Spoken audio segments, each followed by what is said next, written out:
नमस्कार, आप देख रहे हैं अपनी खेती और मैं हूं रवि कुमार। किसान भाइयों, आज हम बात करेंगे बरसात के दिनों में कौन कौन सी पशुओं को बीमारी होती है और कैसे पशुओं को इनसे बचाया जा सकता है। तो सबसे पहले हम बात कर ले, यूनिवर्सिटी की तरफ से बताया गया है इन दिनों पशुओं में सबसे ज़्यादा चिच्चड़ और मक्खियों का हमला होता है। चिच्चड़ से पशुओं को थलेरियोसिस बीमारी, बवेसियोसिस बीमारी होती है। अगर इसका इलाज सही ना हो या उचित इलाज ना हो तो पशु की मौत भी हो सकती है। तो इसके लिए उनकी तरफ से बताया गया है कि पशुओं के शेड में, पशुओं की खुरलियों में और शेड की दीवारों में अगर किसी तरह की दरारें हैं या वहाँ तरेड़ दिखाई देती है तो उसे अच्छी तरह से बंद कर दें, क्योंकि जो चिच्चड़ होते हैं वो दीवारों में की तरेड़ों में लुक जाते हैं या खुरलियों की तरेड़ों में छिप जाते हैं, उसके बाद दोबारा फिर वापस आ जाते हैं। तो इसके लिए उनकी तरफ से बताया गया है कि तरेड़ों को अच्छी तरह से ख़त्म कर दें और इसके साथ साथ जो आपके पशु है आसपास उनके साफ सफाई का पूरा ध्यान रखें।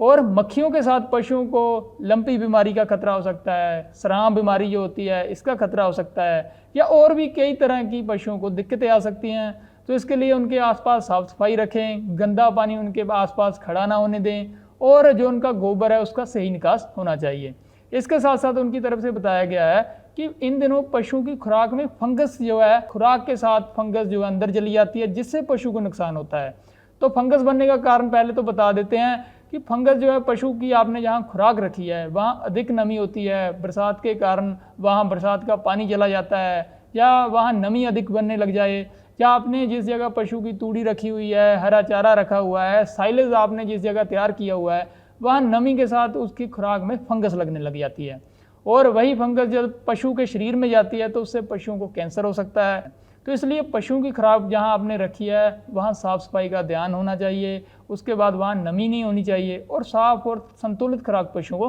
खिलानी चाहिए। इसके साथ साथ इन दिनों पशुओं में थनैला रोग की समस्या वो है ज़्यादा होती है। थनैला रोग का कारण जैसे पशुओं को आप उनका दूध निकालते हैं, दूध निकालने के बाद वहाँ उनके नीचे गंदगी होती है या नमी ज़्यादा होती है, जहाँ आपका पशु बैठता है वो दूध निकालने के बाद तुरंत ही बैठने लग जाता है, जिसके साथ पशुओं के खुले स्तन के छेदों में से कीटाणु अंदर जाते हैं और वही कीटाणु थनैला रोग का रोग ले लेते हैं। अगर थनैला रोग की बात करें तो पशुओं को इससे बचाने के लिए पशुओं को एक तो नीचे ना बैठने दें, उनको चुआई के बाद, उनका दूध निकालने के बाद उनको खुराक डालें, उनको फीड डाल सकते हैं जिससे वह लगभग आधे घंटे तक पशु आपका खड़ा रह सके और इस बीमारी को भी रोका जा सके।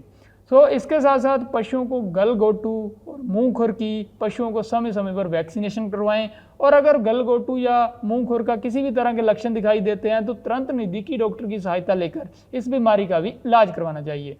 तो यह थी यूनिवर्सिटी की तरफ से पशुपालक भाइयों के लिए कुछ जानकारी। इसके साथ साथ हमारे पास ऐप पर भी पशुपालन और खेतीबाड़ी से संबंधित सवाल आते हैं जो अधूरे होते हैं, जिनकी जानकारी देने में माहिरों को बड़ी दिक्कत होती है। तो जैसे हम सवाल की बात कर लें, यह हमारे पास उत्तर प्रदेश के किसान भाई ने पूछा है कि सर मेरे पशु को वैक्सीनेशन करवाई गई थी लेकिन उसका दूध कम हो गया है, इसका कोई उपाय बताएं। तो अगर वह अपना सवाल पूछ रहे हैं तो इस तरह से पूछ सकते थे कि पशु को किस बीमारी की रोकथाम के लिए वैक्सीनेशन करवाई गई थी, उसका पशु का दूध कितना कम हुआ है, वैक्सीनेशन करवाए हुए कितने दिन हो गए हैं या कितना समय हुआ है, और आपके पशु का तापमान कितना रहता है।